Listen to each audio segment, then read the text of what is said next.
So welcome back. I'm quite happy because the symposium is going on well, on his track. Schedules have been respected, discussion and presentations have been very, very good. And thank you, Vera, for your for the way you chaired. But before passing the baton to Giulia, I would like to draw your attention to a message which Pietro Terna sent us in the chat this morning. I think it's important.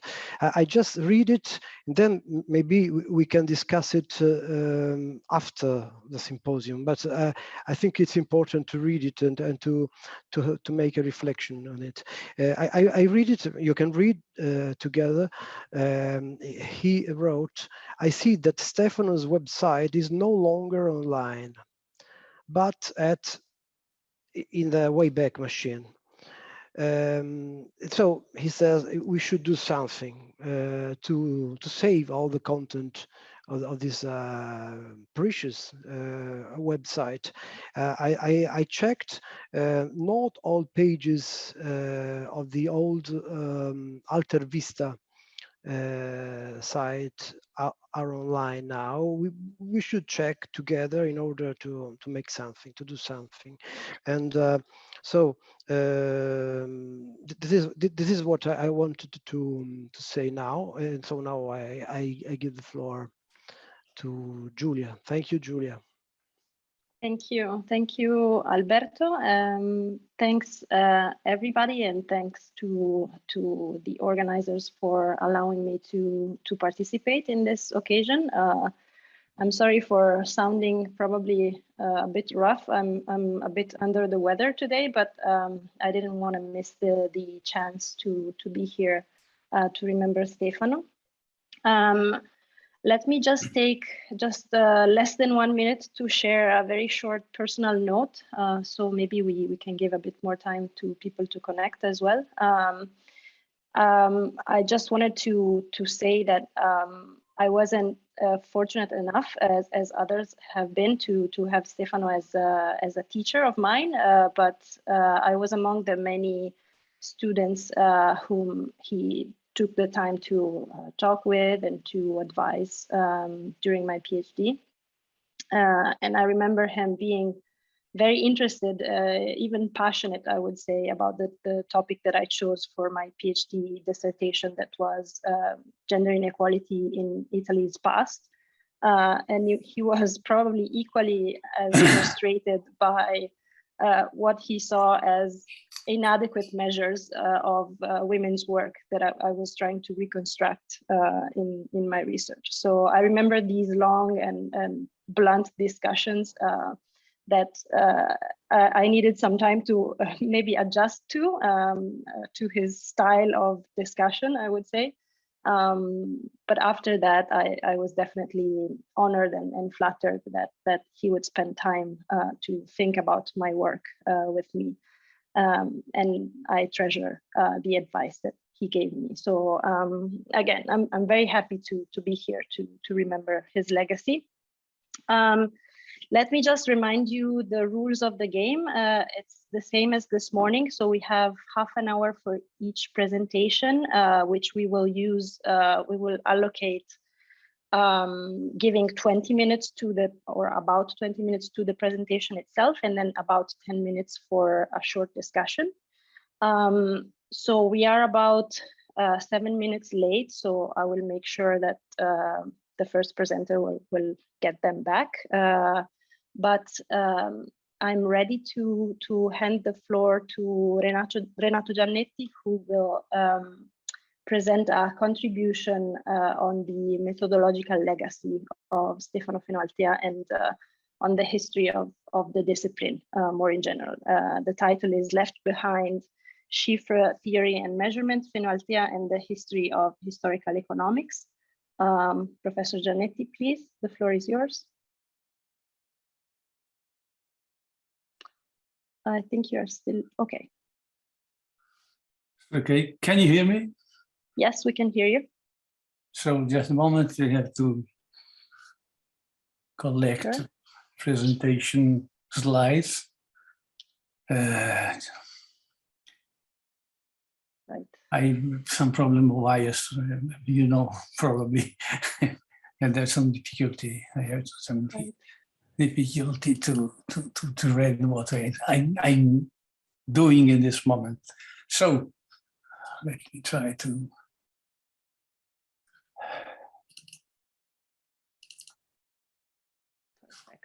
Yeah, we can see. Yeah, you can see. So you can see your screen. You can see everything. Yes. Oh, my intervention. Thank you for invitation for discussing the Feneltia's work. My intervention is in the field of to frame Feneltia's work in the mirror of econometrics and historical economics, in order to identify how he participated in the construction of a new economic history in early stage of his economic historian life. Then the very long-lasting parenthesis for me in terms of methodology,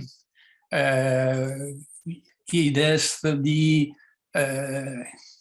reconstruction series of production in the liberal age in Italy, and afterwards the last work of Feneltia's work on methodology, very hard, in the reconstructing the past and plan. Let me start with the early phase. This is the first phase of Feneltia's work in the environment of Cliometrics, are the years of the new economic history. As you know, there was a very large movement rising in the 60s and in the 70s. And it's based essentially on counterfactual approach. Is a very new one in the field of economic history, and consists, you say, removing factor from the economy and measuring its impact on aggregate growth, comparing those hypothetical results with the actual growth. My observation concerns essentially the criticism of Feneltia's criticism to Vogel's work on railways. This is the counterfact, as to the counterfactual. The other is the use of economic theory, because the economic theory is one of the most important part of the new economic history approach. The other one is the quantification. As you can see from the title of this first slide, you can see that the problem of econometrics and the problem of cliometrics, we strongly depended always from econometrics, always, since the very beginnings. There is no convergence on the two phases, as in recent handbook edited by Bizin and Federico, because who drives the discipline driving the development of new economic history? Cliometrics, and actually historical economics is econometrics and theory, and economic theory. This is the main point. I can try to frame Feneltia's in this changing pattern of the evolution of econometrics and economics. And finally, confronting in the last part the methodological proposal of Feneltia's methodological proposal, comparing with contemporary work of historical economics now. As to the criticism to Vogel, Feneltia identifies the three phases of the research: the design of a model, that is the choice of a series of hypotheses that provide a synthesis of the facts which are investigated. The second, the solution of the models in terms of some significant variables, namely the deduction of some implication of the assumption drawn from economic theory. Here you can say exactly what was the contemporary way to approach the relationship between economic theory and measurement. Deductive reasonment and assumption of economic theory to conduct the solution of the model. Finally, the interpretation of the solution. I concentrate my presentation of Fenoaltea's criticism around the point of the design of a model. Design of the model is one of the most important point, critical point of the evolution of econometrics, up to the more recent phase where even the model concept is strongly changed. The point is that any model can be considered historically wrong because it is an abstraction, in particular regard to the existence of assumption provided by economic theory. All you can know is that the result of a model depends on all assumptions of the model, that many of the assumptions of the model are false with respect to any empirical situation you wanted to explain. This point is the critical, the main criticism, Fenoaltea's main criticism to social semi-categories of Vogel. The national income would fall only because the more productive research would be used to provide a given amount of transport service, and that all productive research not used for transport would remain in full occupation. This is a very restrictive way to approach a problem counterfactual, but this is why the criticism of Fenoaltea's criticism regard essentially, sorry, I made.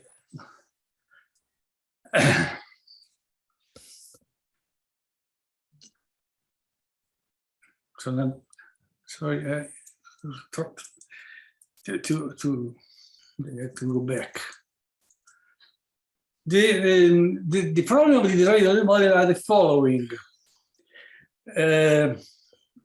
Vogel measures true social savings as a movement from a point inside the railroad production frontier to a point on the without the railroad production frontier.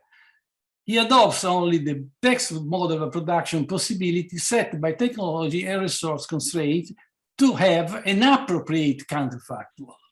So, counterfactual has an important part to play because you have to have an adequate counterfactual that allows to assume appropriate counterfactual.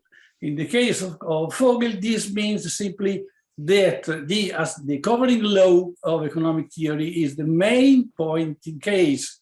So is the use of economic theory and assumption and covering laws that explain why the margin that counterfactual argument by Vogel is so teeny, so small. It depends essentially from the assumption drawn from theory. And this is the main criticism that Fenoaltea made to Vogel's approach. To generalize, you can say that to assume that all that history and that can do is to measure the marginal gain and losses of doing something as it was done, instead in some slightly different way to deprive history of a good deal of its power to interest and enlightenment. This is the key argument against the restricted approach of new economic history that Fenoaltea's beginnings in new economic history had to criticize Vogel. So This is, in my opinion, the most important point in terms of methodology and participation to discussion, which represent the most relevant contribution, Feneltia's contribution to Cliometrics methodology. This is because in the final part, I'll try to show how he changed completely the point of view about historical economics in a more general way, instead the sharing part in the discussion concerning the actual evolution of the historical economics. Shortly, I try to introduce this double part, this two-part of Feneltia discussion around the problem of theory and measurement, which is the role of economic theory and the role of measurement in econometrics and historical economics. I distinguish very shortly, but simply to present why we discussed in the final part the hypothesis of measurement without theory, in order to distinguish that the participation, the Feneltia's participation to debate concerns essentially the theory and measurement approach. There's the structural model and the reduced model, which is the main part, the 60s and the 70s on 20th century discussion in economics and econometrics. The structural model is this one. Is assumed in the second point. The demarcation between economics and econometrics entrusted economists with the task of formulating theoretical models, while econometrics had to specify and estimate structural models derived from theoretical models, known and accepted of economists. There is a division of work between theoretical economics, and econometrics to accept, to verify, to test, to quantify the hypothesis of a theory. This is the intellectual environment in which Feneltia participated to the discussion.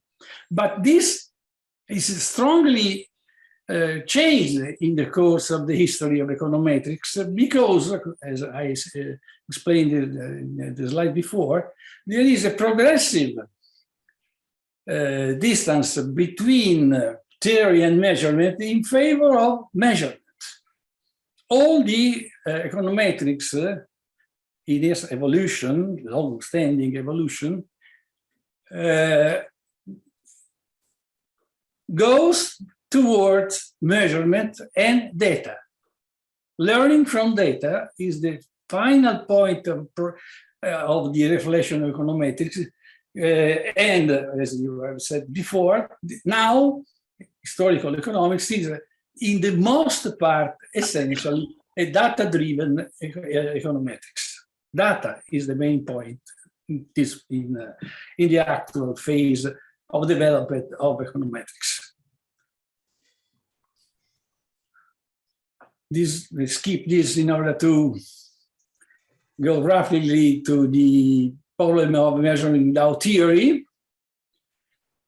The point is that the attention of the measurement of economic phenomena shift from the measurement as a verification of hypotheses provided by economic theory, the era of Feneltia's first approach to new economic history, to the attention to data as a guide to the design of models.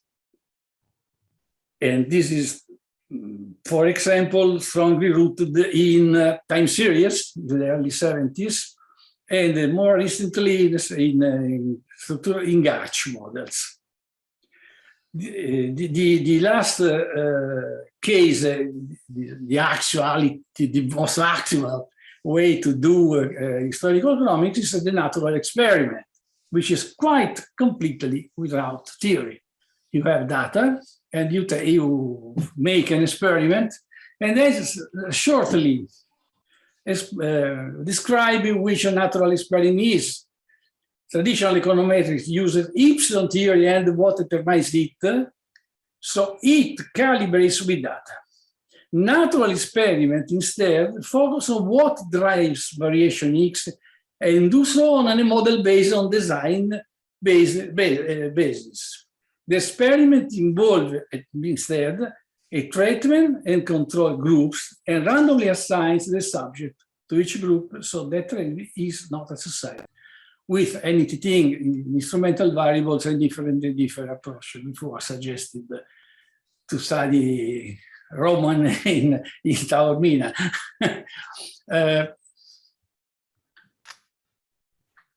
This premise is the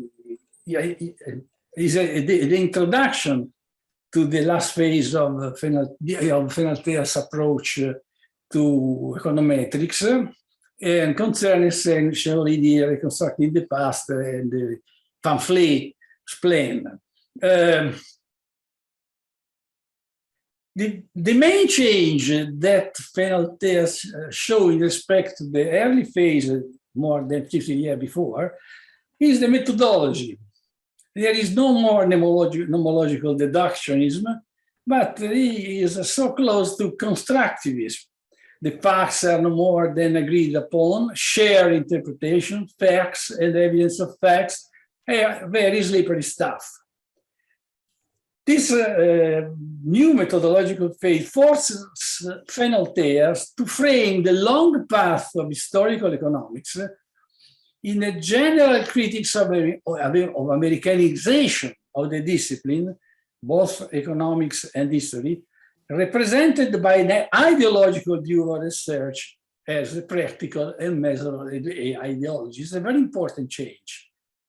There is no more attention to the inside evolution of econometrics and why econometrics arrived to the actual point of data-driven economics, big data, natural experiment, so forth, so on and so forth. And in this way, Fenoaltea reduced the complex and long-lasting change of theory and measurement in the two disciplines to a generic positivistic paradigm, criticism of generic positivist paradigm, in which the first gives recovering laws of concept and relations, and the measurement are the data and the quantitative tools to validate or not. One matter next to several object. This is not true, because the actual econometrics is essentially driven by data. And data, as I try to expose just in the next slide, are a very important point to compare the chief approach, the Fenoaltea's, and the data approach of Cliometrics or historical economics, more properly in the actual phase. Which is this difference? Fenoaltea calls data chief. And in this way, the core of his research becomes to deconstruct facts in order to get the lost chiefs, retrieving, this is the main point, the history of their change and not only data as a historical economics task. Interpreting sources is the only way to reconstruct the facts, and this has to be done by properly trained craftsmen in history. So, on one side, chief reconstructed by the sources, and the second one, interpreting sources by properly trained craftsmen in history. How historical economics consider that data? Consider data from very different point of view. The first one is that data are important because accuracy of data of a collection for the interpretation of fact is crucial, because errors in collection and compilation distort the quotation, statistical regularity needed to get a reliable result. It's a completely different way to look to data. Data have to correspond to statistical regularity in order to be used in a driven model. And how all this can be done? Papadia showed this morning exactly how to proceed in this sense, collecting the big data, a large big data, and who collect this data? Simply by automatic operation, machine learning methods to reconstruct data. And this approach has been introduced recently even in economic history, using automatic algorithms for linking data and based on known, and this is important, based on known replicable rules, and especially less expensive than properly trained craft on history. This is very important to distinguish how distant is the last Fenoaltea in respect to evolution and maybe even the comprehension of historical economics. You speak about a methodology from a constructivist point of view and have a look to chiffre as a way to represent adequately the history in the proper sense in the econometrics of research. Excuse me, Professor, 20 minutes have passed. Just this is just one. Okay, perfect. Thank you so much. This is just one.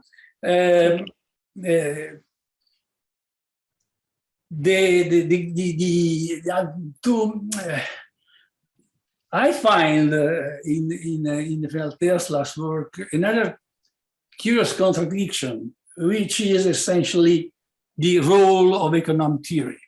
In some ways, having no clear perception of this historical path of econometrics, his role, he thinks to economic theory exactly as a neoclassical simple model one.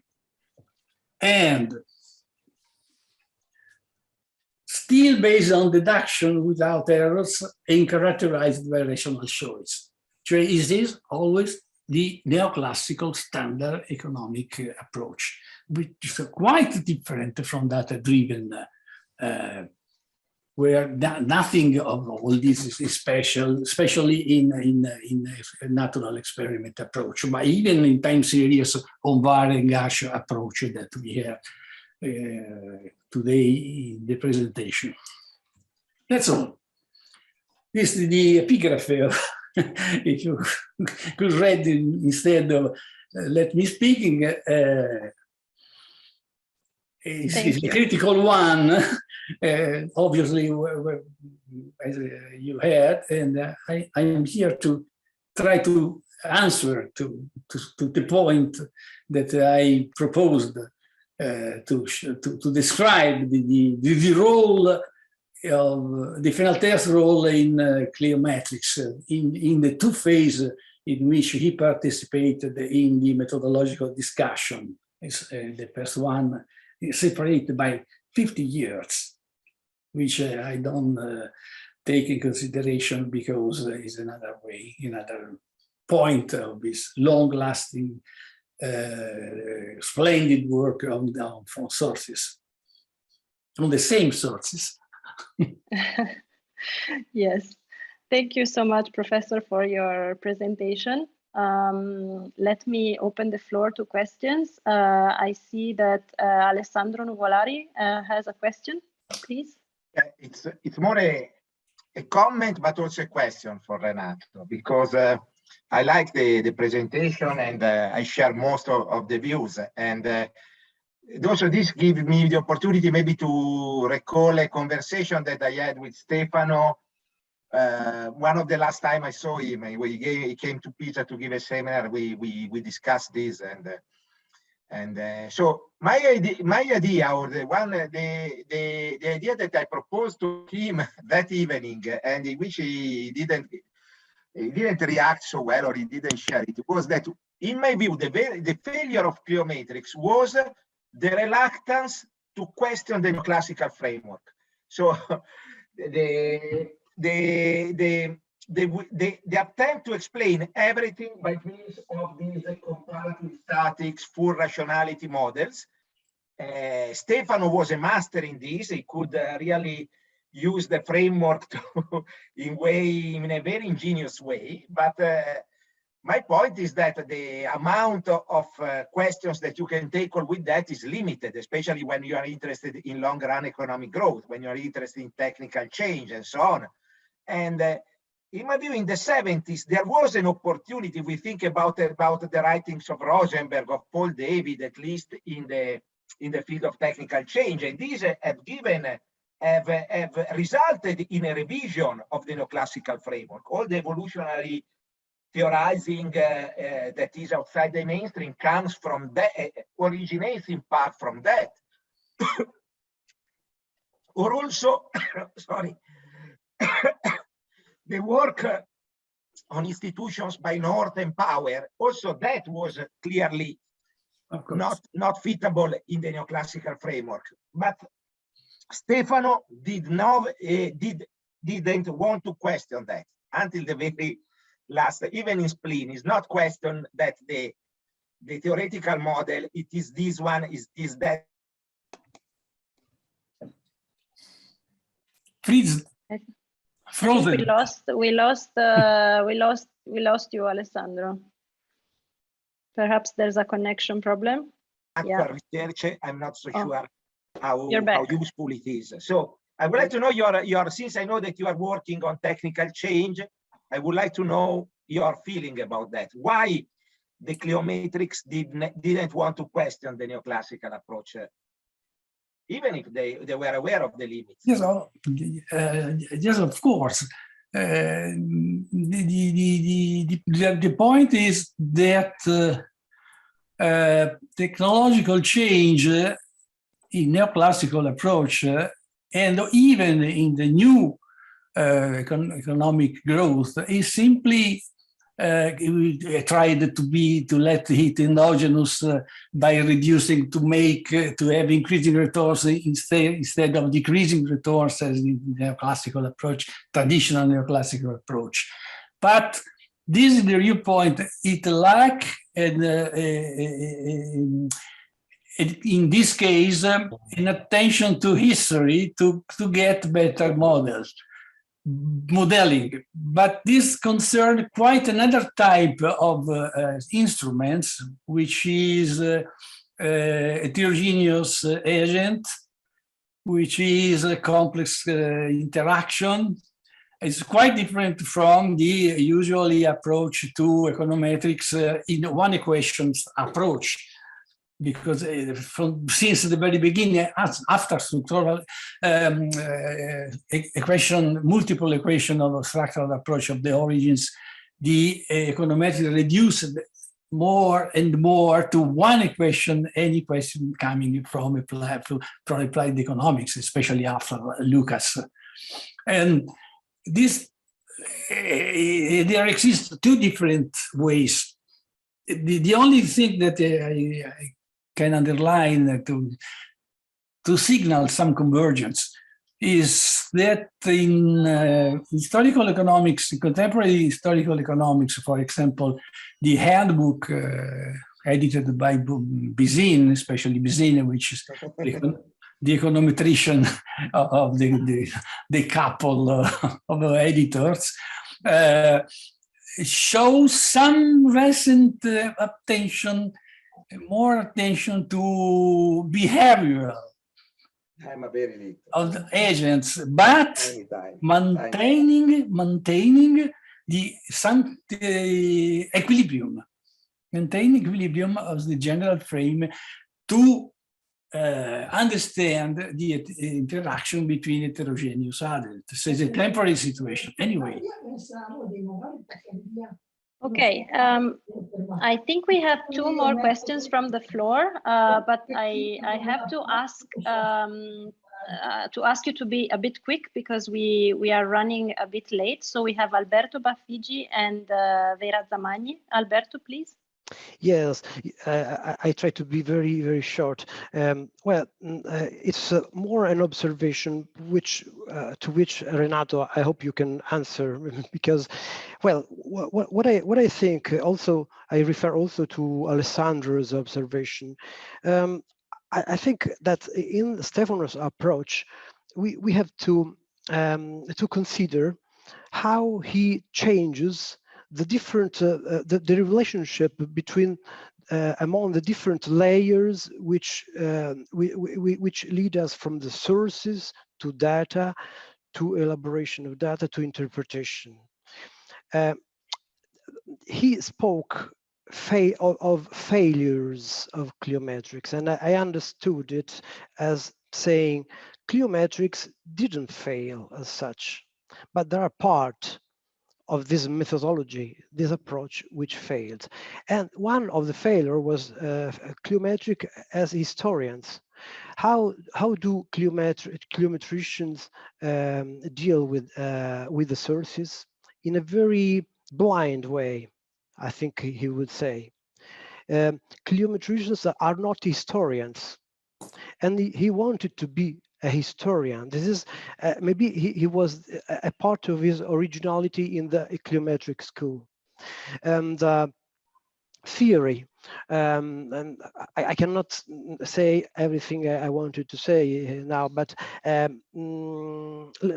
just take one a meaningful example. I think it's a meaningful example. He was, or I agree, and he would agree, he was a neoclassical theoretician. But when he dealt with real value added, we found an approach, a very complex approach. It was strictly a neoclassical approach. When he distinguished between real value added and real value added, I think it brought him very close to sort of classical approach. So the sources historians should take into account are not taken into account in the proper way by Cliometricians, and he tried to do it. And theory, maybe it's more complex than only saying Stefano was a neoclassical. It's not a blame, a fault being a neoclassical, but I think it's just a matter of interpretation of Stefano's thoughts, and for what it matters more, interpretation of Stefano's work, which can be still useful for us. Thank you. 1 minute for a reply, and then let's say the 1 minute. What you say is exactly what the criticism that Fenoaltea's Fenoaltea criticisms to the handbook economics in Vogel approach. Exactly the same. So, saying simply that the neoclassical covering law are not all, but we start from there, and then we had something considering the context, essentially. And this is the position of the early position of Fenoaltea. It's very innovative at the times, but in the same vein, for example, I remind other Kirchen student as McClelland, who criticized the Vogel approach in the same way, and we much stronger look to the lack of empirical validity of the sources that Vogel used. This is a very important point. but it's exactly the same that 50 years before. It's not new. It's important too. It's a legacy, but it's not new because there is no real consciousness of what was the path of econometrics in this period, in this long 50 years that in which he did not participate in this in the discussion of the evolution of the relationship between economics and measurement. This is the point. I tried that this is quite right what you say, but exactly the same argument as in the early 70s and nothing more. Instead of a splendid way to polemize with the entire category of econometrics and cliometricians. Okay. But this is a simple character and not a theoretical point. So this is simply. Thank you. Just one last comment from Vera Zamagni, I think without reply, unfortunately, because without reply. We will check. Call you later. later. The right yes. of the word away from you. Yes, I have an answer to Alessandro's question, and it is the following.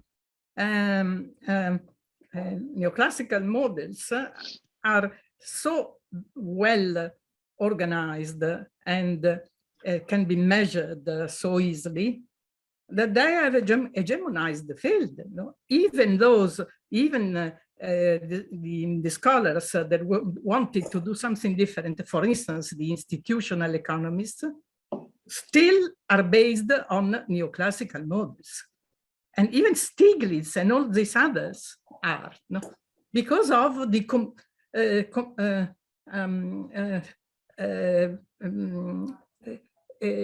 measurement capacity of these models. It is obvious that any historian who really practices then history, and Stefano was one certainly, then is at odds with this, no?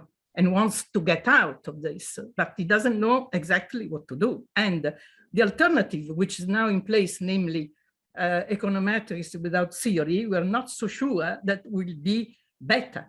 For instance, absolutely not.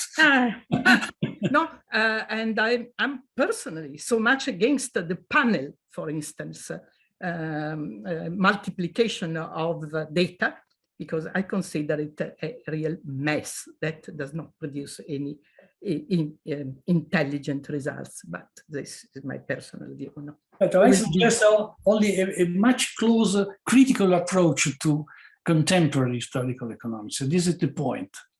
Because okay. Yes, definitely so. But I mean, a real alternative. No? Yes, of course. Okay. Thanks, everybody, for a lively discussion. Let me move on to our next speaker, who is Roberto Bonfatti, who is going to present a paper on the long-run sectoral impact of the railways. I don't know if everybody has an updated version of the program, but the title of the paper is the Baccalany Law Railways, their long-run sectoral impact. Please, Roberto, go on. The floor is yours. Thank you, Giulia. Can you all see my slides? Yes, we do. Okay, yes, great. So it's a great pleasure to be here. I don't think any of my co-authors have ever met Stefano, but we did reach out to him at the beginning of this project, and he was kind enough to be on the phone with me for about a couple of hours in March 2018 and give me a lot of suggestions on how to do this work. So I'm not sure he would agree with what we did with his suggestions, but if you see something good here, there's a high chance that it's also thanks to him. The Italian railway network was almost doubled in size between 1879 and 1895, with the addition of 6,000 kilometers of secondary lines, the so-called Baccalany Law railways, which I illustrate in this map as the little dashed lines. And the solid lines are pre-existing main lines. In his famous 1983 book chapter, Stefano argued that these railways may have had a stronger impact on economic activity than the long-distance lines, with the exception of the major Po Valley lines.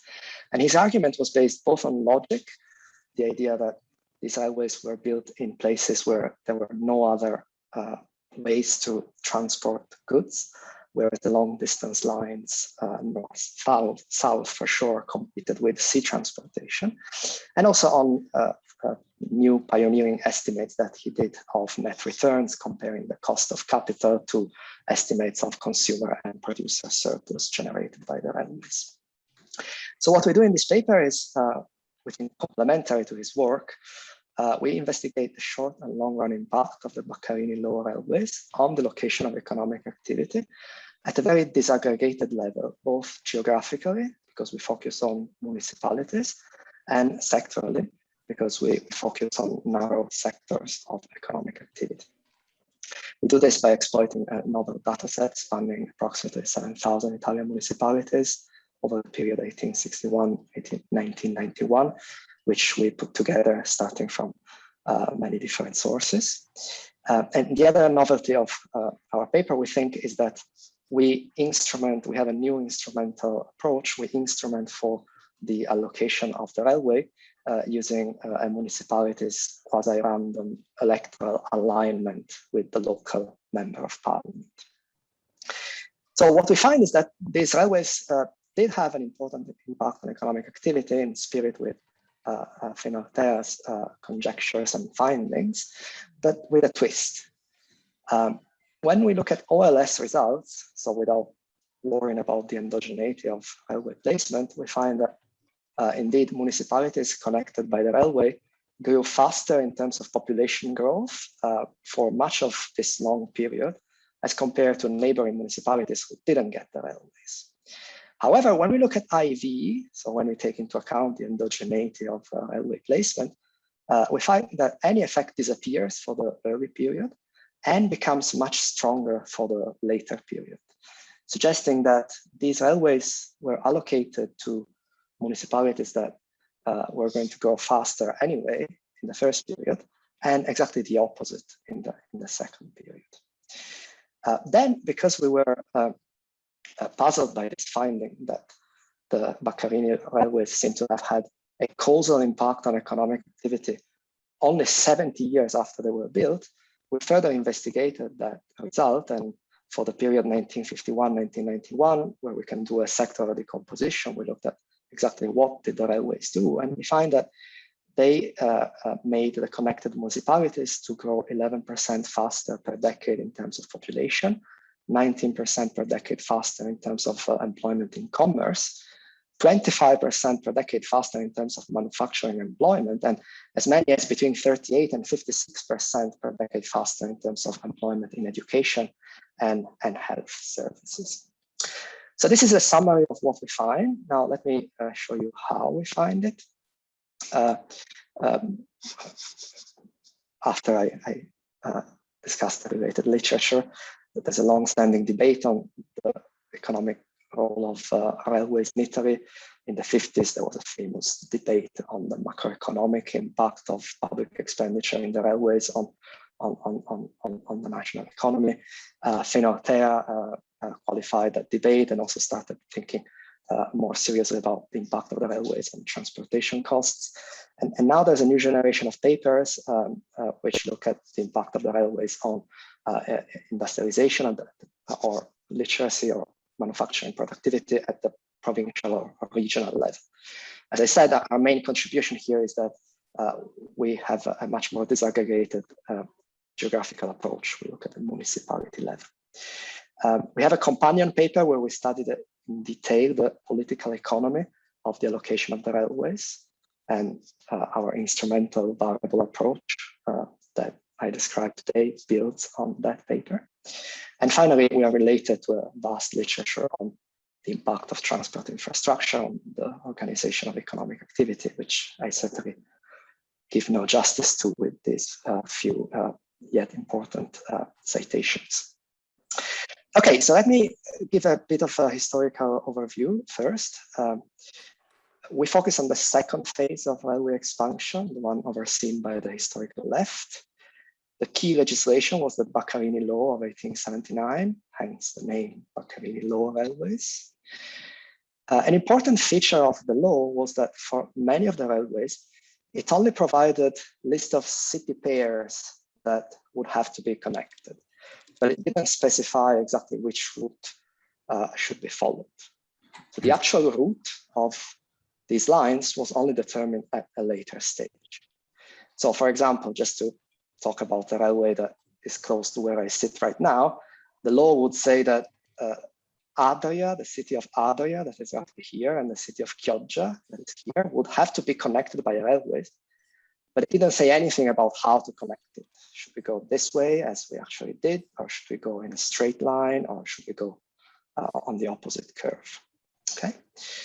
It's not exactly clear when it was determined, the actual route, but for sure it was determined before the railways were contracted out for construction, because by then, there was a construction contract, so there was also a technical study that said exactly what had to be constructed. So we collected data on the contracts, and we found that 89% of the Baccalany Law railways were contracted out by 1890. So these actual routes of the railways were determined sometime between 1879 and 1890. Now, also some background on politics, electoral politics back then, since I'm going to use electoral politics as an instrument. The idea that the Baccalany Law railways were shaped by electoral politics is not ours. It's been argued forever. In a sense, it's not surprising given that the railways dominated Italian politics of the 1880s, and many authors have argued that members of parliament really saw the railways as a way to promote their local electoral interests.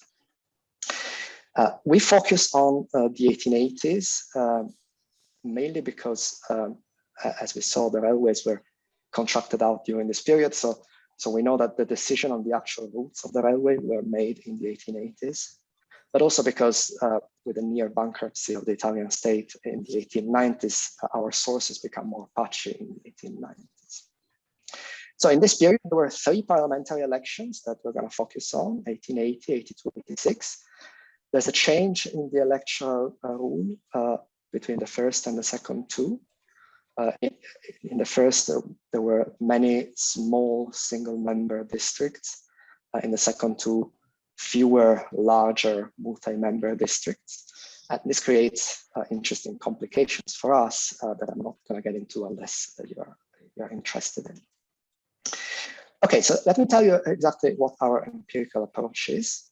We're going to compare, very simply, the economic performance of municipalities that received a railway to that of neighboring municipalities that could have received a railway but did not. And to identify all the ex ante candidates, possible candidates to receive the railways, what we do is we draw a 10-kilometer corridors around the Baccalany Law railways.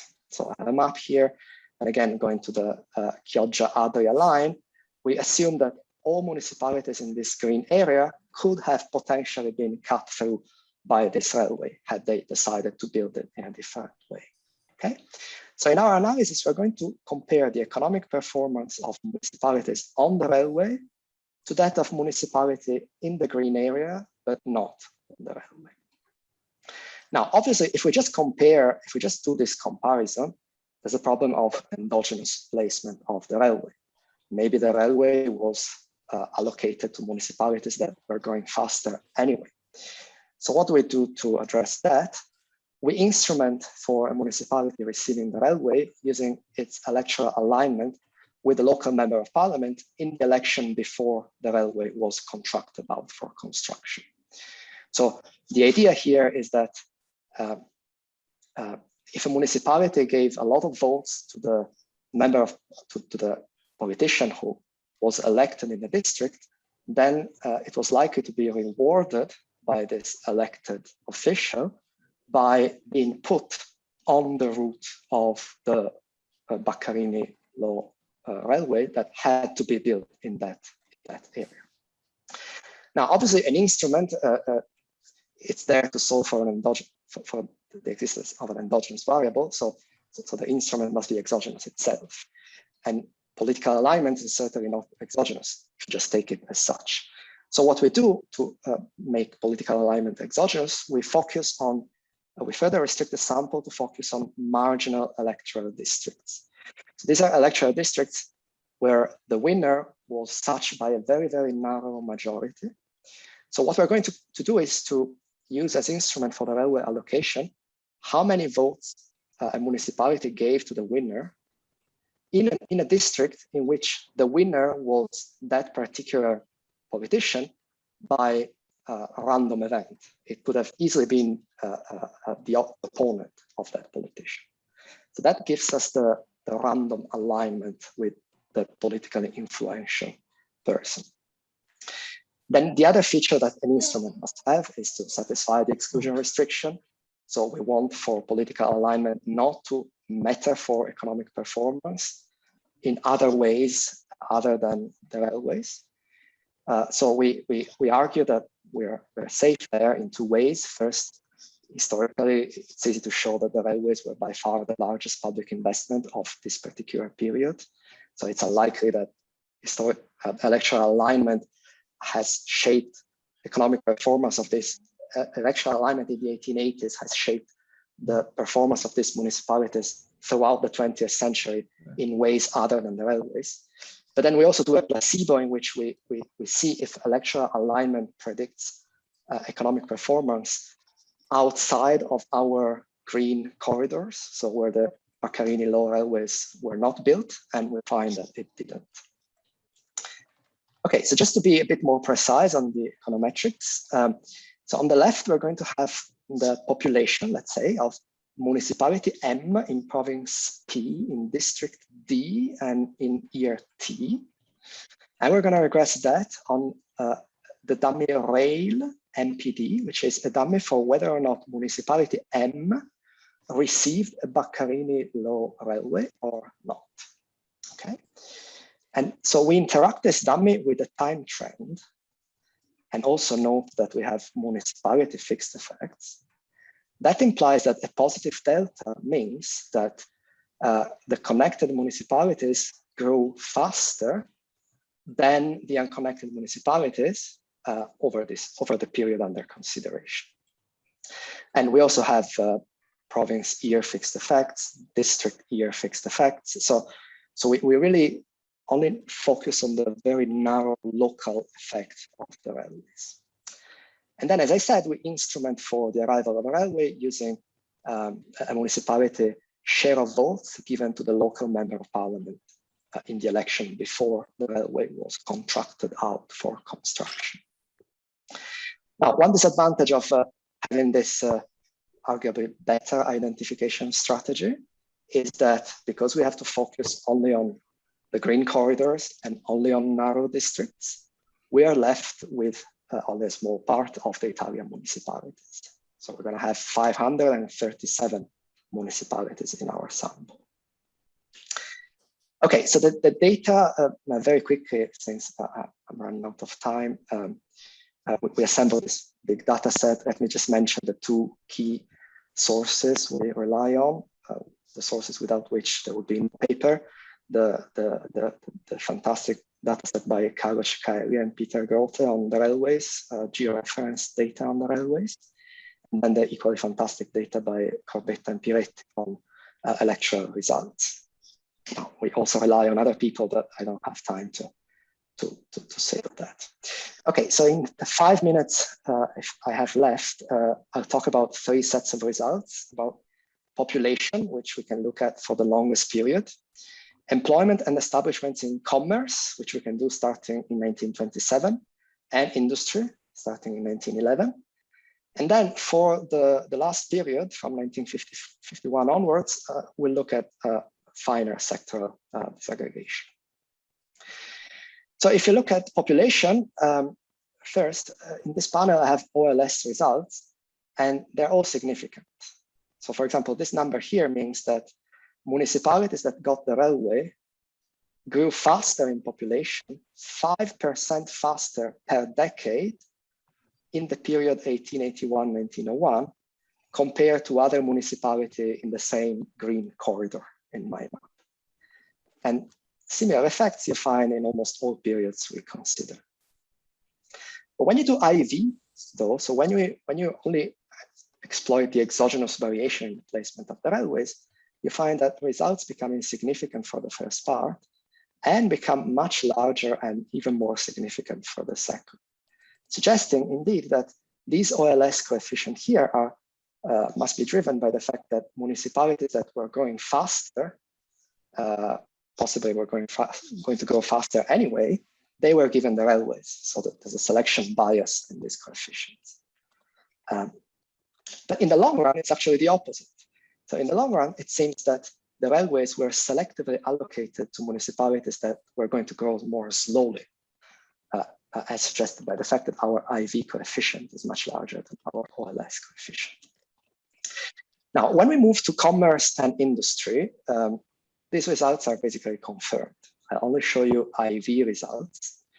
So this is for commerce, and I have establishments and employees.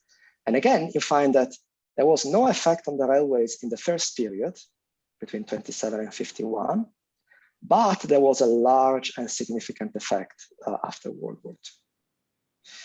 For industry, there seems to be no effect for any period, but we'll see that that's an artifact of the way in which this macro category industry is constructed in the 1911 census, industrial census.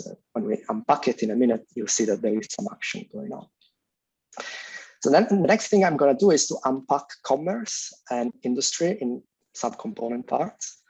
But actually, I can only do it for the last period. The 11 and 27 industrial censuses would have some decomposition of industry and commerce at the municipality level, but we didn't collect it, so I can't do that. So what I do from now on is only to focus on the last period where, as we saw, estimates for population and for total commerce and total industry, commerce at least, seems to suggest big effect of the railways. So when we look at commerce, we find that the connected municipality, what is driving the effect of the Baccalany Law railways on growth in commerce in this period is really retail commerce and banking and insurance. So municipalities connected by the Baccalany Law railways from 1951 onwards started growing much faster in terms of these two categories. When we unpack industry, we now find that there is a positive effect on manufacturing. The industry is a very broad category in the 1911 industrial census. It contains also transport and communication, constructions. And what we find is that there's a differential effect. So municipalities connected grew faster in terms of manufacturing, but less fast in terms of extractive industries.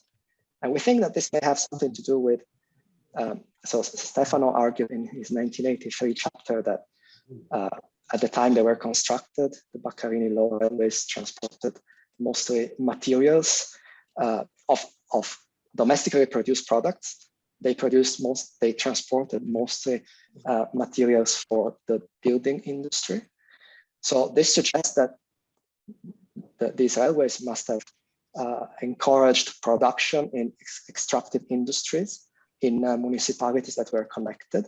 And so it's possible that 70 years later, these industries simply run into exhaustion or a change in economic conditions. And that's why we see a big decline in these industries later on. Now, we do two more things and then I'm done. We zoom into manufacturing. We unpack it into all its component parts. And we find that the railways triggered faster growth in food and beverages and tobacco in particular. Well, there's also, this is the second table on manufacturing. There's also a negative effect on non-metallic minerals, which is consistent with the fall of extractive industries we just saw. So we think this effect on food and beverage industries makes sense, given that these industries needs to be located near the countryside where the sources of the inputs are. And so it makes sense that the railways that they use the railways to locate close to these areas. And finally, the last table, we also collected, we also used data on public administration, education, and health. And here there's a very big effect on being connected on the railways.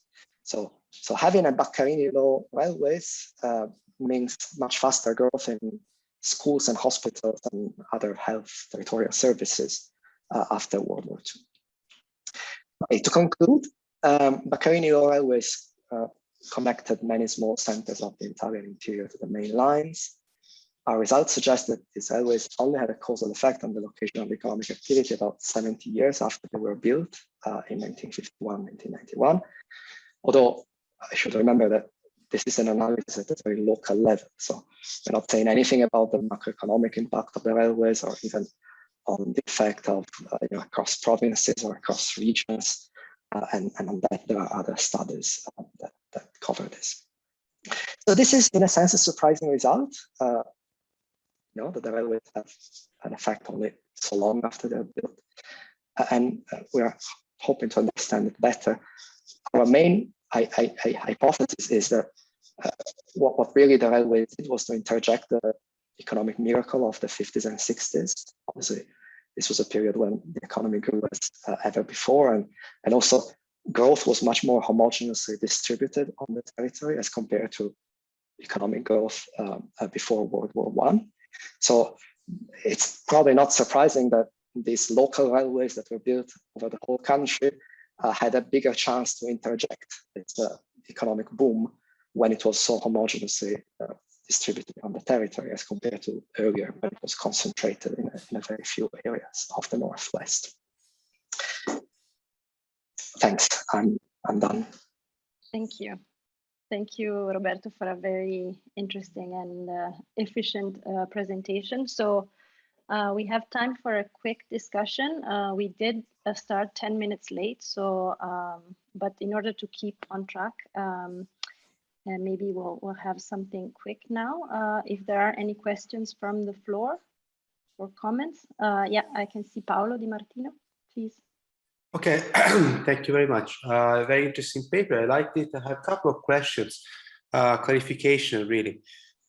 When you talk about employment in different sectors or subsectors, I guess if more people worked in, say, industry as related to other municipalities, there must have been fewer people working in agriculture. That is somehow sort of, but it's less clear to me how you take into account the fact that people might have moved later on from industry to services, which might be another, so you have this shift.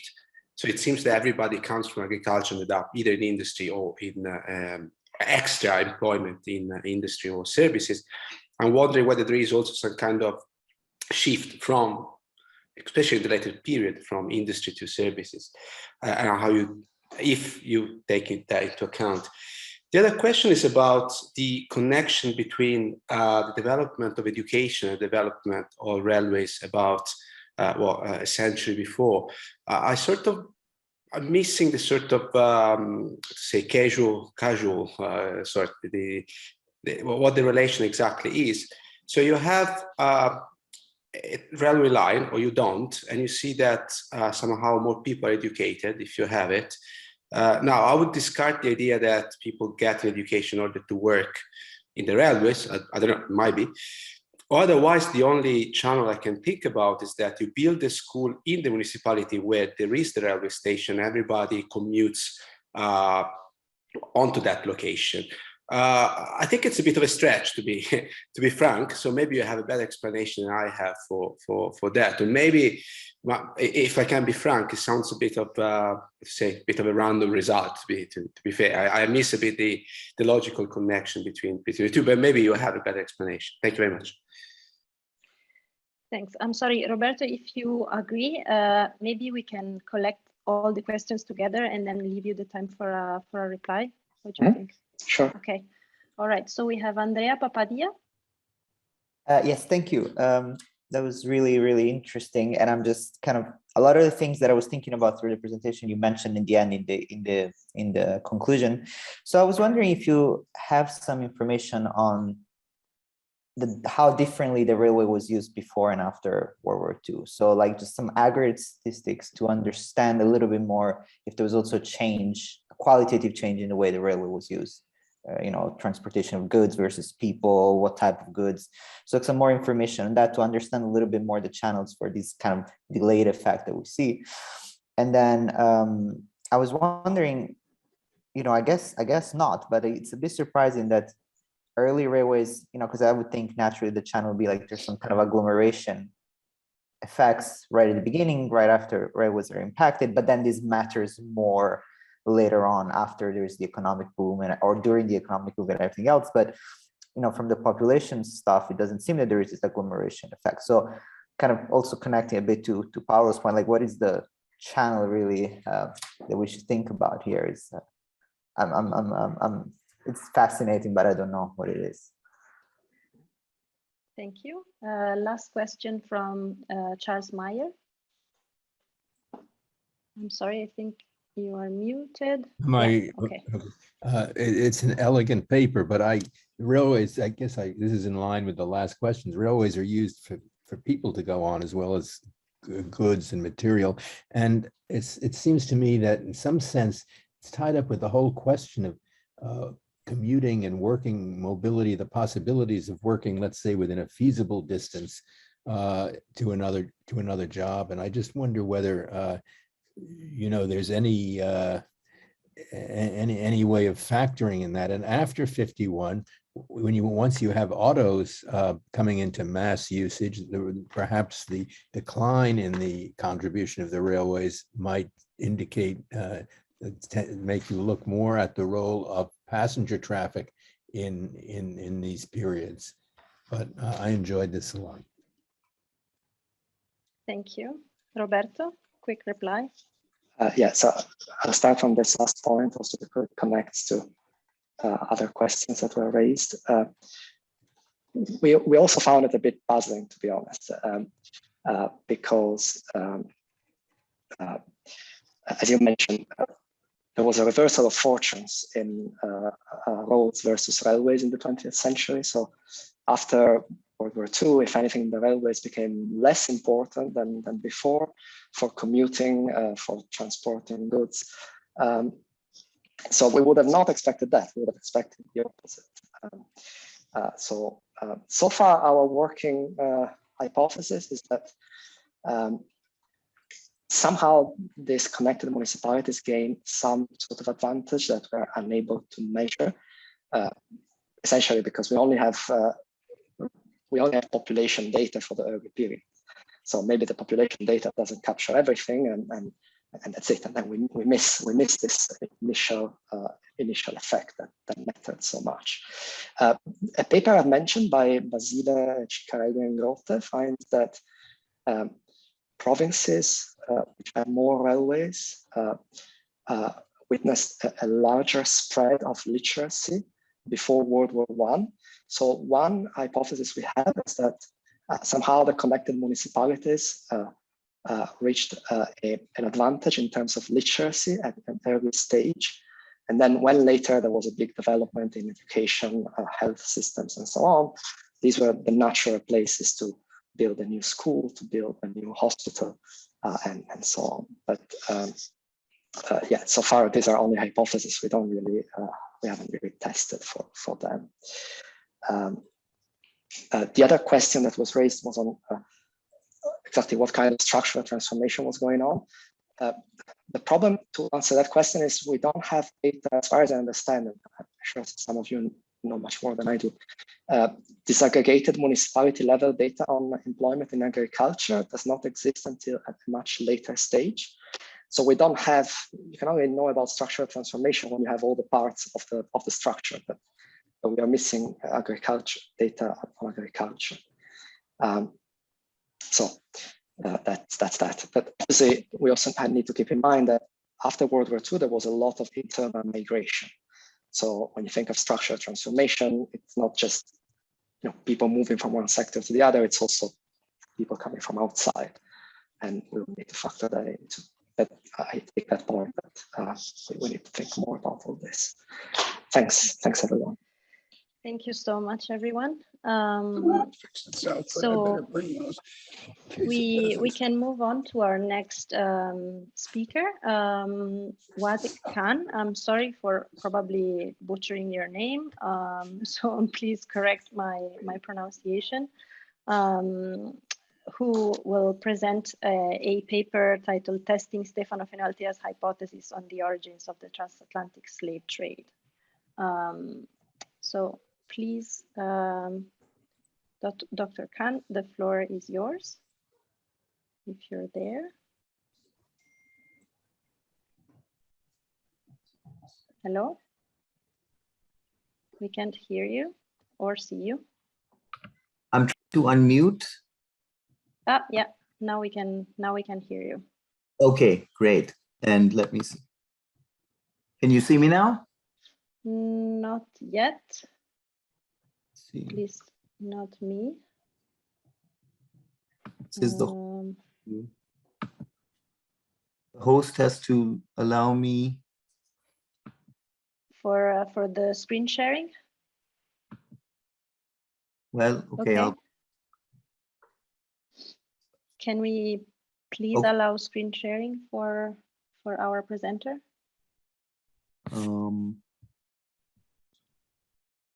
Screen sharing. Okay. I'm sorry, I don't. Oh, all right. We can see you now. Okay.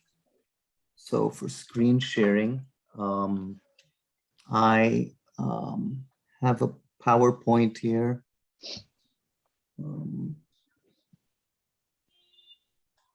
Not sure what the screen sharing thing is. But anyhow, let's see the okay, great, screen sharing. Share screen.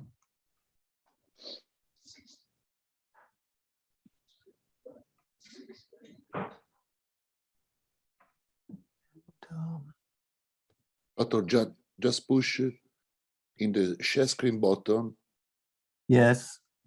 And then select your file for the presentation. Okay.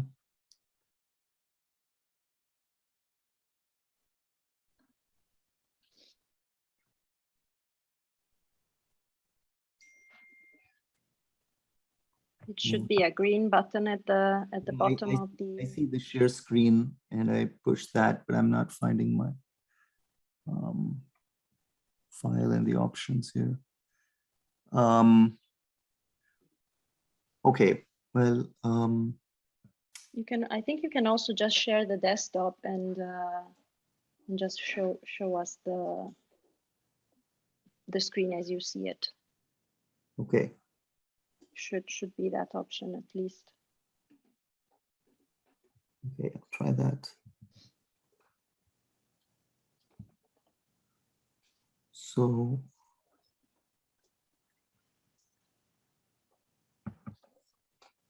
okay. Can you see that? I still see just your webcam and not your screen.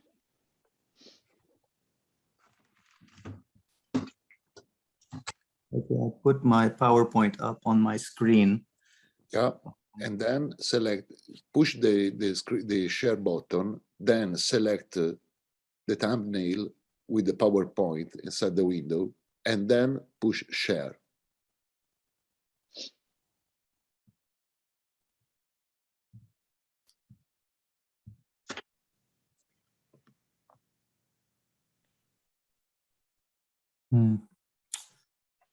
Okay, well, for some reason. Otherwise, another option, if you want, is you can send me the PowerPoint by email, and I can share it for you. But that's gonna take some time. Okay, well, I can describe what I have here verbally, yes, since I'm not able to share it right now. So unfortunately, I had some data, but I will tell you about it. So this work is based on research. Basically, Stefano and I met in the mid-90s when he was teaching in Washington, D.C. at the American University. I was his student. At that time, I was working on my PhD, and he was working on a model of the transatlantic slave trade. Now, his model, which he worked on for probably 5 years at the University of Pennsylvania, at Princeton, was a supply side sort of explanation of why Africa exported slaves to the Americas. As he put it, you know, what he had, the sort of methodology he'd followed throughout his career was to find the dominant explanation on any given question, and then to find what was wrong with it, and then to exploit that insight into sort of a critique. And so Stefano had basically, can you hear me? Yes. Okay, so Yes, Stefano had developed a critique of the slave literature, basically arguing that we had been explaining the migration, the forced migration from Africa as if it was a voluntary migration. So typically migrations are explained as responses to productivity differentials. People move from areas where productivity is low to areas where productivity is higher. And if this is not the case, the migration ends. The other contention that Stefano had followed throughout his career, and this goes back to what earlier speakers had been talking about in terms of his neoclassical orientation, was the idea that anything that had lasted, as the slave trade did, for 400 years, had to have some built-in efficiency characteristics. So if something went on for 400 years and involved the forced transfer of more than 12 million people, there must have been something about it that that was efficient. So taking into account these two kind of axioms, that there was something wrong with the explanation based on labor productivity differential. So Stefano suspected that Africa, which was population scarce, where people tended to support large numbers of non-productive dependents, and where all the anecdotal evidence seemed to point to, you know, relatively low levels of labor input and high levels of surplus in terms of family sizes, was actually a pretty productive place where labor was extremely valuable. There was other evidence, for instance, in Africa, wealth did not consist of land, but wealth consisted of the size of one's retinue, the number of one's dependents, the number of people who were sort of in one's circle. That was, wealth was people, basically, as Domar, Evsey Domar had pointed out in the 70s. In labor scarce environments, land was not wealth, but people were wealth. And so Africa looked like that. The Americas, on the other hand, you know, had this managerial technology, had some advanced technology in sugar production, but it didn't seem that productivity was that much higher in the Americas, at least not high enough to pay for the extremely high costs of this migration. So just to give you some idea of the costs of migration, of this forced migration, the estimates are that for every slave who made it alive to the New World and survived the 3-year seasoning period in the New World, 5 died before that point. Of 10 people maybe who had been captured in Africa, 2 would really probably end up surviving and becoming productive labor in the United States, in the Caribbean. So the slave trade involved incredibly high levels of mortality. The other thing about the slave trade was that the transport costs were enormous. So slaves were brought from very far inland in Africa, brought to the coast, and in the process of moving them from the catchment area to the coast where they were shipped, their prices would often rise 3 to 5 times. And then in the process of shipping them across the Atlantic, their prices would rise often 140% on average. So taking together the mortality costs of the trade, as well as the transport costs of the trade, for every slave that made it alive to the Americas, that slave would have had to cover the costs of the transportation, the costs of the mortality, in order for this process to have, in essence, increased world output, in order for it to have been efficient, as a migration, as a typical migration is described, where labor is taken from a low productivity region to a high productivity region. So just looking at those numbers, you can see that for every slave that made it to the Americas, they would have had to have been 10 to 12 times as productive as an adult male in Africa, in order for this trade to have at least been able to pay for its costs in mortality terms and transport terms. So on the surface, this seemed implausible. And Fenoaltea didn't really conduct an empirical analysis. He had some anecdotal evidence in his 1999 paper in Rivista di Storia Economica. He also, argued he argued from logic. He argued from the scattered evidence that he could find in works by, for instance, Philip Curtin, that this kind of migration could not have increased world output. So how to explain it? How to explain something that went on for 400 years, that involved the movement of more than 12 million people as an efficient process? So within that framework, how do you explain this migration? And so Fenoaltea essentially argued that it was transport costs that were the crucial, everything turned on transport costs. So the issue for Africa was that it had an import consuming elite. Africa, as you know, had been Europe's primary source for gold from the late Middle Ages up till the 18th century, the early 18th century. And it had paid for its imports using its gold exports. What happened by the 18th century, and actually by the 17th century, where surface deposits began to grow scarce in Africa. And so as the African elite continued to demand imports, and what I'm speaking of is things like cloth, ammunition, iron, liquor, and luxury goods, generally speaking, for an elite, as this very price inelastic demand for imports continued, there was a need to find a corresponding export good to pay for the imports. But there was a transport cost constraint that had to be overcome. So as I was mentioning, overland transport in Africa was extremely expensive.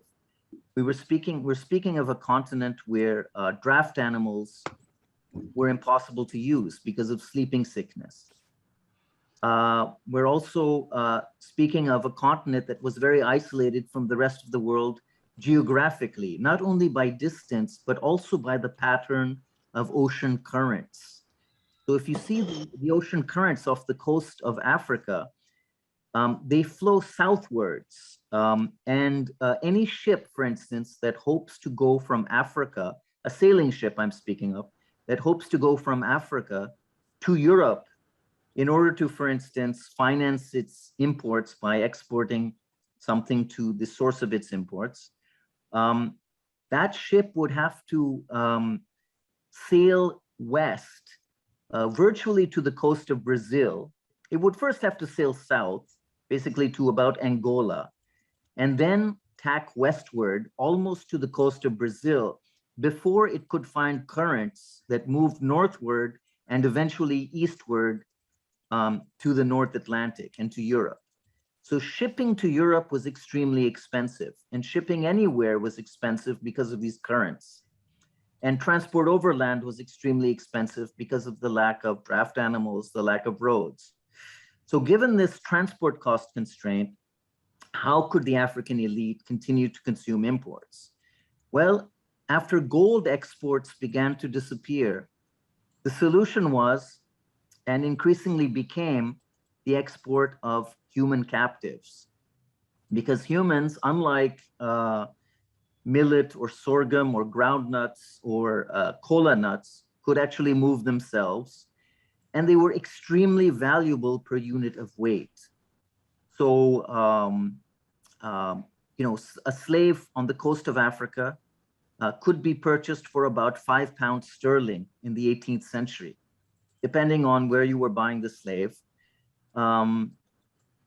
But you know, on arrival in the New World, the slave would sell for 3 or 4 times as much, at least. Given the transport cost constraint, and given the fact that Africa was fragmented politically, it became the solution to sort of a balance of payments problem. And what I did in my paper is to actually look at, is to construct a measure of African labor productivity and to compare that to the labor productivity in the Caribbean in the 18th century. So I looked at, so the main problem here, of course, is that there is no data on African labor productivity prior to the 19th century, for sure.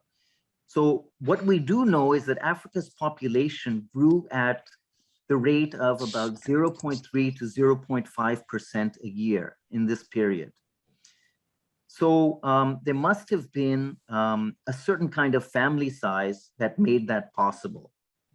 And given the number of non-productive dependents that an able-bodied male and female could support, you would have a certain surplus to subsistence ratio in Africa. That surplus to subsistence ratio could then be compared to the surplus to subsistence ratios in the New World. In the New World, in places like Barbados and Jamaica, I constructed a measure of the surplus to subsistence ratio by looking at slave hire rates. So for certain points in the agricultural cycle, slaves were rented out by their owners to others at a daily rate. And that rate, you know, varied from place to place, but, you know, it tended to go as high as £46 a year.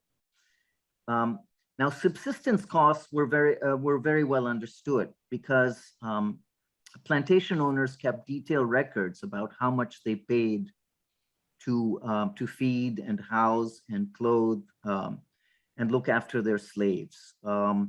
So looking at surplus to subsistence ratios in the New World, simply a matter of looking through the secondary literature, which is large and accessible. So comparing the surplus to subsistence ratios in Africa with the surplus to subsistence ratios in the New World, I found that the differential at the very most was about 4.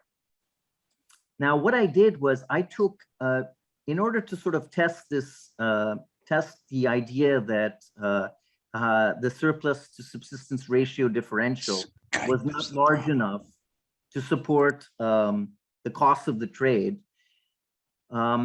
I tried to sort of, I took a maximum possible surplus to subsistence ratio in the New World, an upper bound, so to speak, and I compared it to a lower bound estimate of the surplus to subsistence ratio in Africa.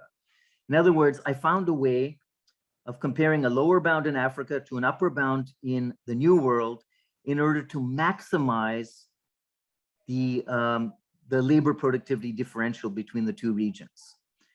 And now at the maximum, the labor productivity differential between the New World and Africa would have been in the neighborhood of 4. I don't think you could argue at any point that it would be any more than 4. In other words, an able-bodied male moving from the west coast of Africa to a place like Barbados would see his yearly output rise by 4 times at the very best. So that means that the slave trade would have supported a mortality rate of about 80%. Sorry to jump in, to interrupt, yeah. Just to remind you that you should be wrapping up in about 1 minute or so. Okay, so so looking at the labor productivity differential and comparing that to the actual costs of the trade, which were that for every slave that made it alive, between 8 to 12 died along the way. I found that the slave trade could not be explained through the labor productivity differential argument. The labor productivity differential was just too small to cover the costs of mortality and transportation that the trade incurred, and so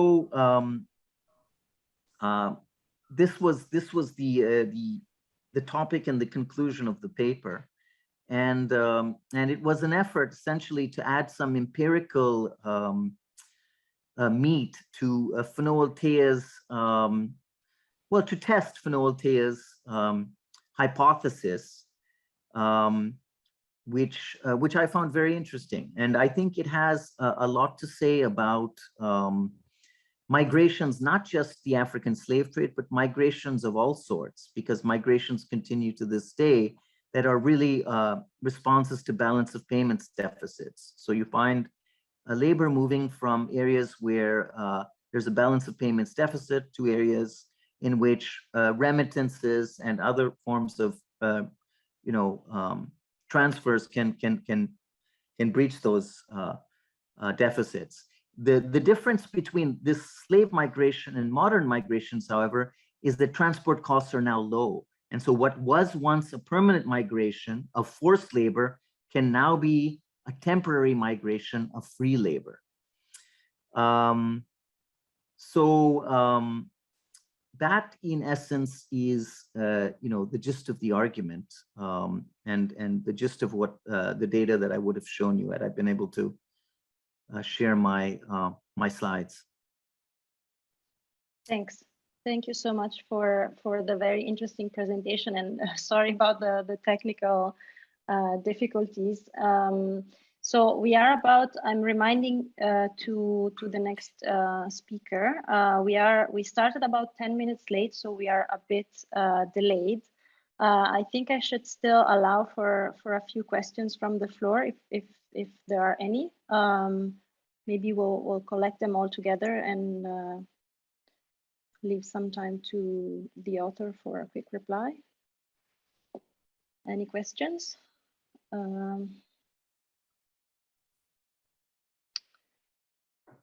Okay, so if there are no questions from the floor, that's in a way that helps us move along with the program and catch up on our delay. Maybe we can take advantage of the coffee break for. Oh wait, okay, I can see 2 questions from the floor. Let me give the floor to Andrea Papadia. Thanks. That was very interesting. So since just to kind of understand, make sure that I understand fully. So given that the difference in productivity does not explain the slave trade. So in a sense, like if we were, we could imagine that the elites that were requiring this luxury goods could have been like paid off otherwise by the people that were at the risk of being enslaved not to be enslaved, right? So if we're in a world where this kind of transaction could actually happen, that would happen, right? So I understand that, you know, the elites wanted specific goods that were not available in Africa except through imports, so this was probably not possible. But I wonder, you know, if there are some examples of this type of things happening where, like, you know, the enslavement of certain parts of Africa or certain, I don't know, populations there were avoided through some kind of bargaining between the populations that were at risk of being enslaved and, you know, the elites that were wanted to extract this surplus essentially. Yes, that's a great question. So self-ransoming and ransom payments by communities were more common in the internal slave trade in Africa. So there was a large internal slave trade.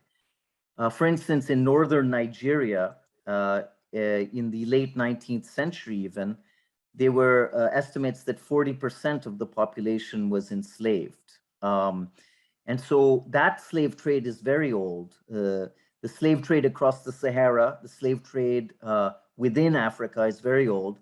And within that context, ransom payments were common, either by the individual, their family, or by their community. And the reason they could occur in that context was that slaves were not being used to purchase imports. So a kidnapper would be satisfied with a ransom payment. On the other hand, if you were planning on taking somebody across the Atlantic in order to use them as payment for as a way of paying for imports, you didn't need that ransom payment. You wanted the captive because the captive was your path to imports. So ransom payments were not very common in that context. They were more common in the internal slave trade. Thank you. We have one last question from Charles Meyer. Please go ahead. Very quickly, this is sort of a, you know, it looks at supplies of slavery and why the raw material is this productive process is, despite its expense, pays off. But what about the consumption? I mean, don't you have to look at the alternatives of free labor versus slave labor for the demand for it from the importing side? I mean, it seems to me there's a huge, perhaps a huge differential, you know, in running a sugar plantation in terms of being able, which is, you know, awful work in terms of, you know, slavery. So I guess the question is, I'm not an economist, but what is the alternative for the importer of slaves, and doesn't that explain part of this this trade? Okay, so you're asking what was the comparative advantage of using slave labor in plantations rather than free labor? Right, and won't it justify the inordinate multiplication of prices at the Atlantic side, at the West Indian side, versus the price at the exporting side? Yes, you're absolutely right. No, so for the plantation owners in the West Indies, importing slaves was a profitable and incredibly efficient, profitable proposition. And slaves were superior to free labor for various reasons. In sugar production, where the labor process was very, very intensive at certain key bottleneck points. For instance, at the harvest, you had to move the sugar, you had to cut the sugar cane very quickly and move it very soon to the mill, or the entire harvest would go to waste because the juice would start to sour and the sugar would no longer be valuable or no longer be worth selling. And so you could motivate, or you could terrorize slaves and increase their rate of work in a way that you could never do with free labor. So slaves were also, you know, available at all times, and you could push them in a way that you couldn't with free labor, and that was particularly important in certain areas like sugar, which is why sugar was the hungriest sector for slave labor. Now, and to your second point, yes, slave use was very efficient and very productive and very profitable for plantation owners, but that does not mean that in a macro sense, it was efficient for the world as a whole, because what increased the output of sugar in the West Indies and increased the profits of plantation owners didn't necessarily have anything to do with what increased world output because they weren't taking into account the externalities of mortality. So those were externalities that were essentially costless to them. These people who died along the way, these people who were killed during capture, these people who died, died in holding pens, they were not paying the costs of those deaths, but they were costly to the world as a whole. And as an economist who's interested in aggregate efficiency, they have to be factored into any sort of analysis. So yes, it was profitable and efficient in that micro sense, but the larger process as a whole, if it's just based on productivity differentials, cannot have been efficient. It was efficient because it minimized the transport costs incurred to provide African elites with imports, while providing West Indian planters with the labor they needed. So given the demand for labor and given the demand for imports, this was the lowest cost way of doing it with the transport technology at the time. All right. Thank you, everybody, and sorry for having to cut off this this discussion, but we have to move on to our last speaker for this panel, Professor Deirdre McCloskey, who is going to present another contribution on the method, on the methodological lesson of Stefano Fenoaltea. The Fenoaltea method, how first I have to know if you can hear me. We can hear you, yes. Oh, good. I was on a Skype call yesterday to Israel, and since then my camera hasn't worked. So you'll have to do without my face. Yes, we can hear your voice at least. Okay, fine.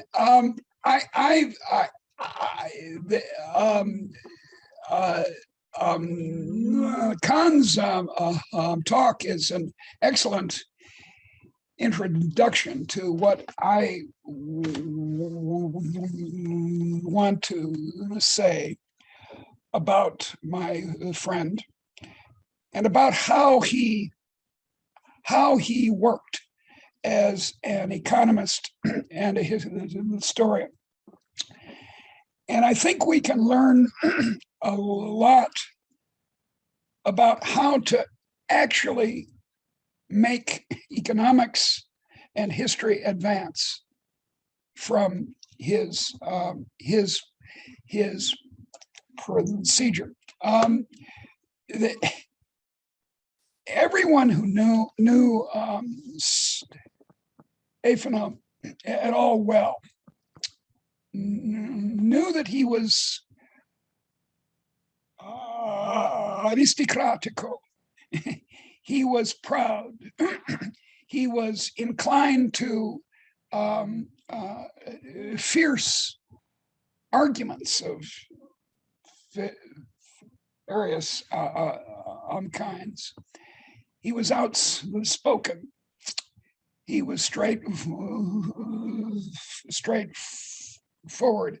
As they say in Dutch, he was openhartig, which does not mean open-hearted as we say in English, but means frank and to the point. In the last email he sent to me a couple of weeks before he died, he was amused by a comment on a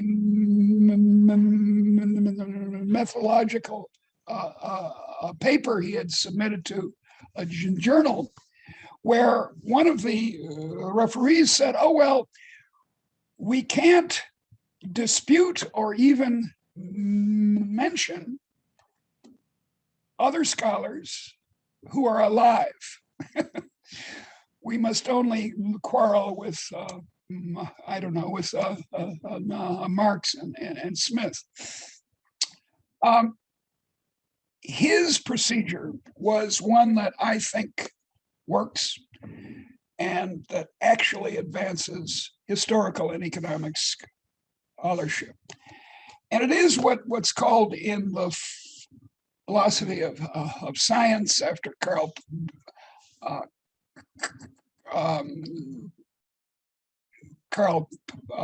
Popper and Kuhn and Feuerbach. It's the method of conjecture and refutation. And the slave trade is an excellent example.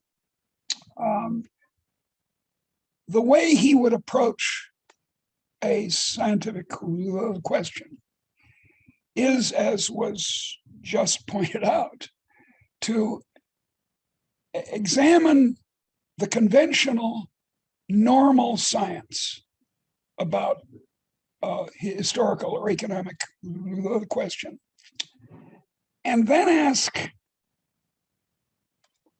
what could go wrong with this conventional argument? Where are its weak points? And then he would go after them. Now, this annoys people. It's irritating to have one's hypothesis challenged. And there's an attitude or a procedure in a great deal of economic and historical science to which is called the empiricist monologue, or in the economist case, the theoretical monologue, or the econometric monologue, to not confront criticism, not have a conjecture that's then challenged by someone else, and if it survives the challenge, it's an advance in science. So there's in other words, hierarchy was not something that Stefano honored as the great physicist Richard Feynman once said, it doesn't matter how beautiful your theory is. It doesn't matter how smart you are or what your name is. If it disagrees with the facts, it's wrong. He, that is, Feynman was expert at finding experiments, finding observations that contradicted the conventional view. There's a famous story about Enrico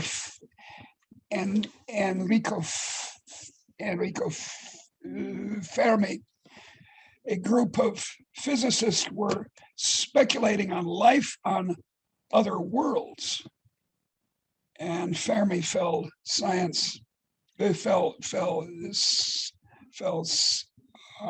for a while, and then said, well, if there is life on other worlds, where are they? So the argument being if there's life on other worlds, they've had time, if you think in terms of simulation, think in terms of how things would go, for them to have an extremely advanced form of civilization. So why aren't they here? To which a Hungarian physicist in the conversation said, well, Enrico, they are here. They're just called Hungarians. So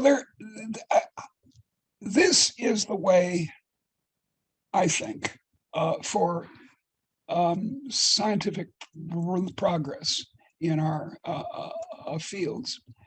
And I think that Stefano's irritating procedure is the way forward. There's an attitude that unhappily I saw a long time ago in my friend Landis. I think it would be fair to call him a frenemy, a friend and an enemy. In my earliest work in economic history.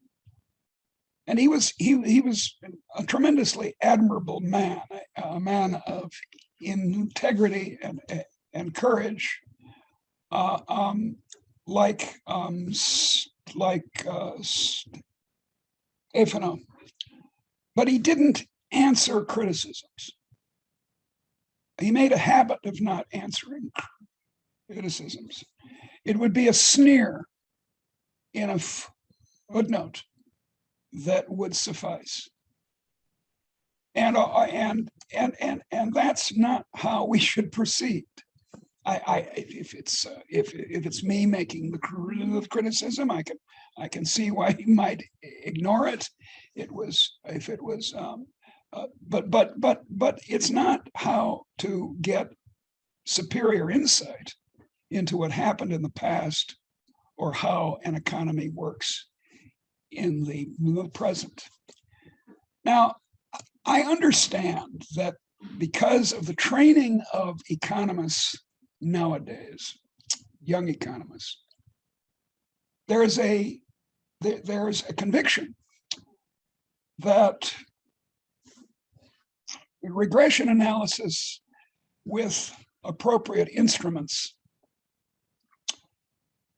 is this method of making a test of a hypothesis.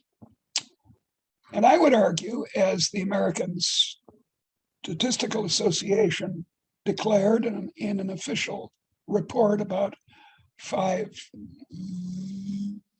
years ago, that this too is a mistake. That it's not the case that a test of statistical significance in the absence of a substantive loss function is a coherent imitation of an experiment. I myself have contributed in a small way to this argument, but it's this argument that I'm referring to has been made for 100 years in theoretical and applied statistics. And observe, Fenoaltea never used econometrics, even though he was trained in graduate school by John Meyer at Harvard, who at the time was a famous econometrician. He used instead what I'm calling simulation. That is, asking what roughly would be the result of scattering of plots in open fields in the presence of storage, or the initiation of sugar cultivation in Brazil and the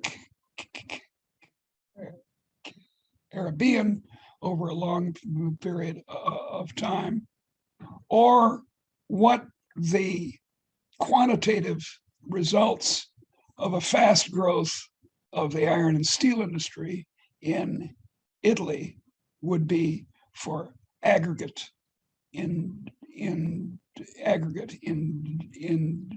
industrial growth. I would argue that it's not econometrics, but it's modeling in the light of economic theory. And there's the point. I think in economics, economists have lost faith in what we somewhat historically anachronistically call neoclassical economics. And having lost faith in this, as Stefano certainly did not, there's an assumption that supply and demand curves, entry and exit, rough rationality is controversial, that you can't ask the kind of question that Charles just asked about the demand side of the slave trade. You must run an ignorant regression, as you might call it, and follow that line.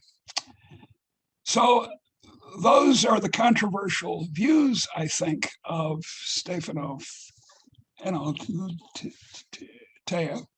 They fit fairly well with my own views. The only time he and I quarreled about economic history was in the matter of the possibility which he raised that in the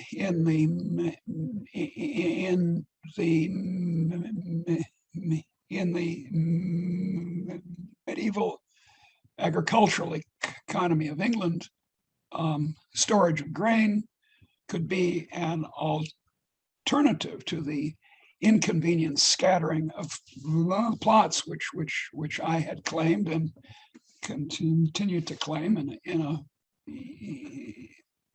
a volume that I'm working on, could be in insurance against the hazards of agriculture. So we've lost a great economic historian, an irritating economic historian.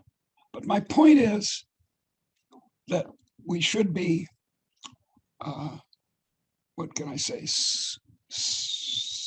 sufficiently adult and courageous to face serious scientific criticism, and instead of droning on about our own hypothesis untested, we should allow Stefano Fenoaltea to challenge us. Thank you. And I am sorry that you can't see my face, although I won't make any comment on that. But if there's anyone here who knows how to turn off the darn Skype, I would appreciate that you explain it for me in the chat. Let's see if there's someone who can help. Thank you very much. Grazie mille. Thank you so much for this talk. Very, very interesting as usual. Okay, so again, we're running a bit late, but we were talking earlier with Alberto about perhaps, given that we started this panel a bit late, perhaps starting the next panel maybe 10 minutes later or so. Alberto, sure. What do you say? So that yes, I think we can. So we can take 30 minutes coffee break. We can relax. It's a long day. Right now, I don't know if maybe there are some comments or questions from the floor, but at least we can have a discussion knowing that we have a bit more time. Sure, I have a short essay on this. I'm not sure if the essay has been made available in the actual meeting here, but it's available on my page. Okay. Thank you. Thank you. So, Giulia, we can start again at 4:40 Central European Time, I think. Okay. So 10 minutes later than the program. Okay. Okay. Should we close the session here then? Well, are there any questions? Are there any comments, or is my point so obvious in the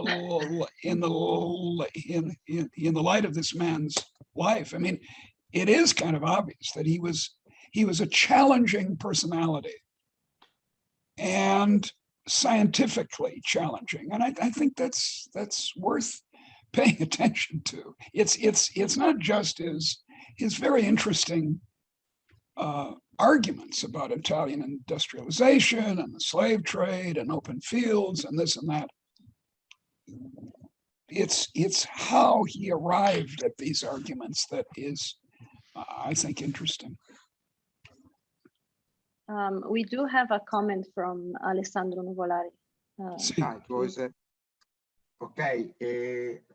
I will raise the point again. It seems to me, and this I had the opportunity to discuss this with Stefano, but I would like to know to hear your reaction, that he understood the limit of the neoclassical framework, let's say the traditional mainstream economic frameworks that he was using. He was using that in a very ingenious way, obtaining really wonderful insights. But he had a feeling that there was a limit, and especially when we have to understand or to capture a dynamic process in which, so maybe you cannot assume disequilibrium, that disequilibrium processes are working all the time, or so there are there are a lot of departures from that. But he never want to challenge that. In a sense, he was more clinging to that even if I compare Stefano with you, at least you have questioned drastically, if you want, the anthropology that is at the base of the neoclassical economics. Instead, Stefano was more reluctant to do that, and was more reluctant to challenge, if you want, the mainstream view. And so I would like to know your view on that. It's not maybe that one also a failure of Cliometrics, that this reluctance to look maybe for alternative theoretical frameworks that instead can accommodate a more dynamic processes, that can account for more dynamic processes and so on, like bounded rationality and so on and so forth. Well, heterogeneity of agents and so on.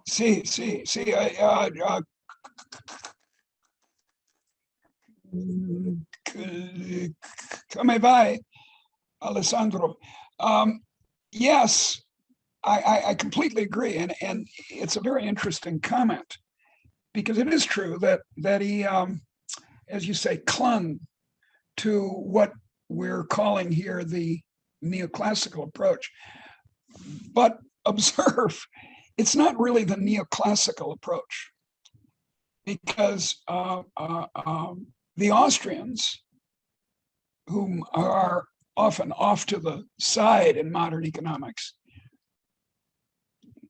the Austrian economists are neoclassicals, and yet they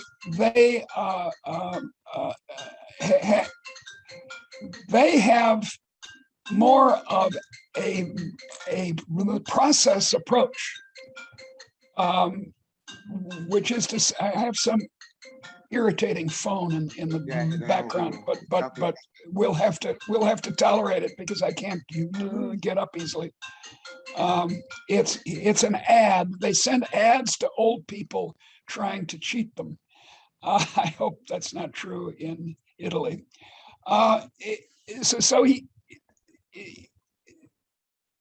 I've drifted not away from what I would prefer to call Samuelsonian economics, because my mother's longtime mixed doubles partner in tennis, Paul Samuelson, was the inventor of modern economics. Yes, he clung to it, but he, as you say, he had some sensitivity to the alternative. Now, observe. The alternative is the humanities. The alternative is history. The alternative, as you point out, is anthropology. And we tend to think of those two. So let's take anthropology as the example, as being at opposite ends of a proper scientific methodology. Anthropology is about verstehen and about understanding, human understanding. Economics, we say, since Paul Anthony Samuelson, is about external behavior, observable behavior. But I would claim that we should do both. I call it, or we few who advocate it, we call it humanomics. And I think if Stefano had lived another 20 years, maybe he would have come to it too.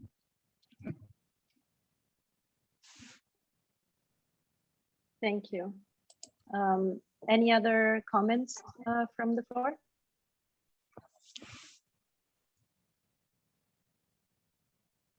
Okay.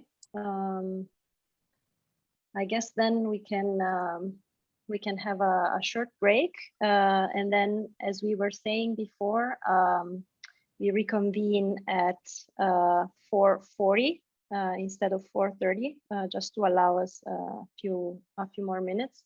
I just want to thank all our speakers again for the very interesting presentations, and also thank everyone for the lively discussion. Oh, I'm sorry. There's a question from Wasiq Khan. I didn't see you. Sorry about that. Please go ahead.